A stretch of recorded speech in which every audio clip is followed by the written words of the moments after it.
Heads up, I'm gonna make the video into 2 chapters, since this time the story is about 2 things and at the end they connect with each other. The first chapter will be about Goku, Vegeta, Broly on Beerus' planet. The second chapter, which is a short one, about Gohan, Goten and Trunks, and at the end they will all connect, and will connect, in my opinion, beautifully. And not just beautifully, it just gonna make me cry. But yeah, this is the story of the new chapter and arc of the Dragon Ball Super manga. Finally, the Dragon Ball superhero story ended, and now Dragon Ball is stepping up and giving us a new fresh chapter with every character that we love, that finally will explore new things. This is the story of chapter 101.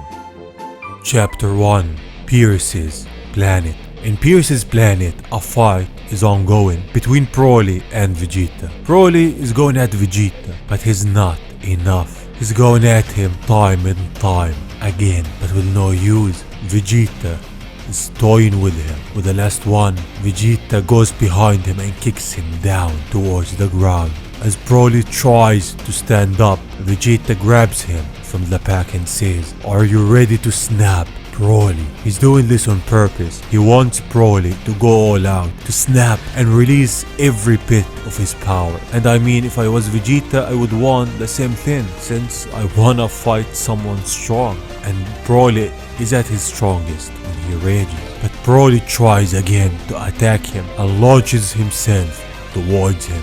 Though this time, Vegeta doesn't dodge and takes the attack head on, straight at his forehead. He bleeds and smiles, the signs of Ultra Ego Vegeta. He says to Broly, "Anger isn't a bad thing. Rage is the source of a Saiyan's power, in fact. However, your issue is that you lose yourself to it."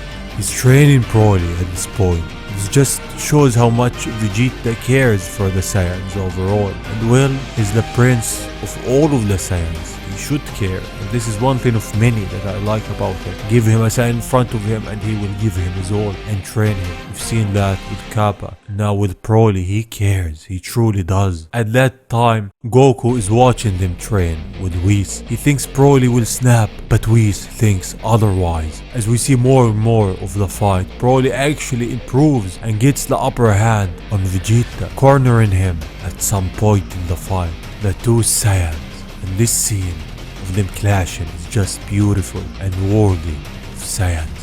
Goku is impressed. He's holding his own. Broly truly improved. He admires him.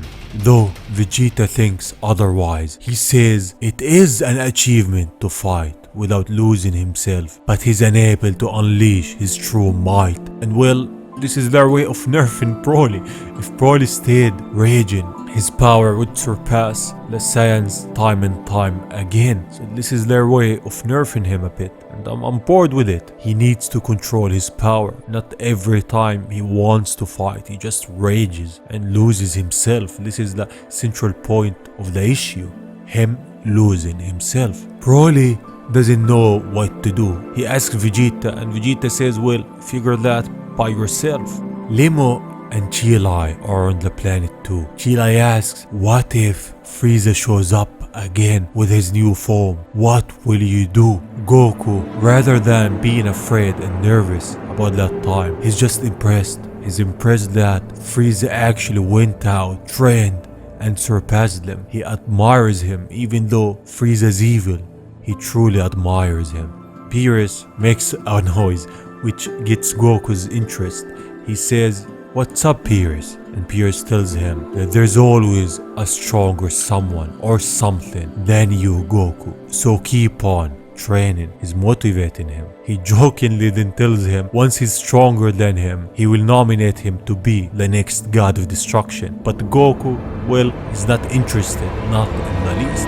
The subject then shifts to Earth. When Beerus asks Whis what happened there, Whis explains the situation and how Gohan and Piccolo led Earth to victory. Beerus took from all of that Goku is a dad, he asks. He doesn't know that Goku has a son or even that he's a dad. He doesn't know Gohan and doesn't remember him. This is how much impact Gohan made. And well, before someone says, will he talk to Gohan in the anime? You have to understand that the anime at that point was ahead of the manga, and the manga, when it came out, it changed from the anime in terms of interactions. And now what will be said basically split the fandom in two. Vegeta says that Bulma told him that Gohan's new form in that battle even surpassed Goku and Vegeta themselves. Honestly, my honest opinion, I just don't know about this. We just took Bulma's words for it, and I don't want that to be the truth, since it just gave Gohan a form which overtook every training that Goku and Vegeta went through in every battle and every struggle, just like that. Goku says it must have all happened during their duel, which Vegeta takes that opportunity and tells him the duel that you lost and I won is gonna hang this over Goku's head for the rest of his life. It's well deserved. Vegeta won. It's just refreshing. It's been a long time since I've seen this too. Now we shift to chapter 2, Earth.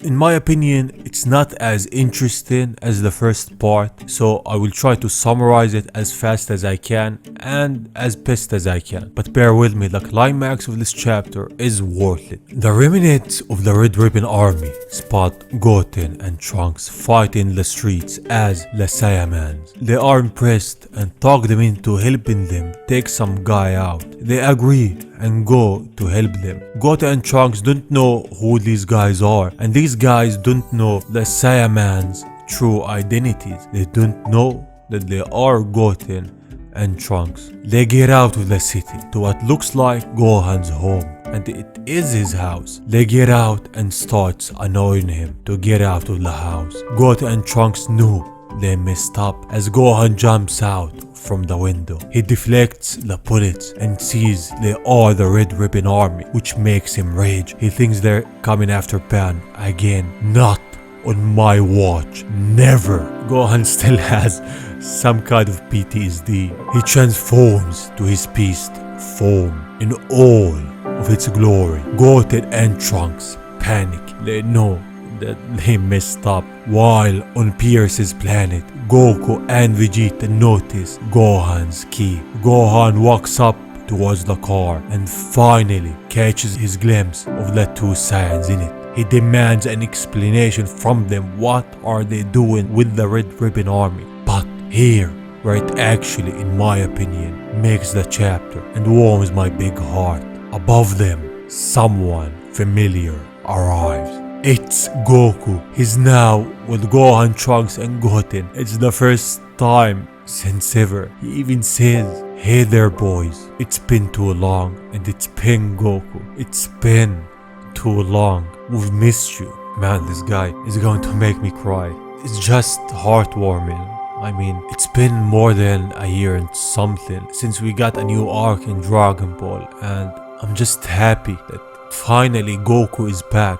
He's back with a new story. He's back with Gohan, Trunks and the others. He's back with his family once more. And I'm just happy. I'm just happy that we've got Dragon Ball in these tough times that we live in. That we got new stories to explore, new paths to take. And this chapter just makes me happy, and I'm glad they gave it to us. No complaints for the first time since ever. And yeah, this was the chapter, the story of what happens after the superhero arc, the new story in the Dragon Ball Super storyline. Tell me what you all think in the comments below. What do you think about the start of this new arc in the manga? I'm interested in hearing what you all think, and tell me, are you happy that Dragon Ball is finally back with a new refreshing arc? I'm interested in hearing what you all think, and yeah, I hope you're safe, and I will see you on the next one.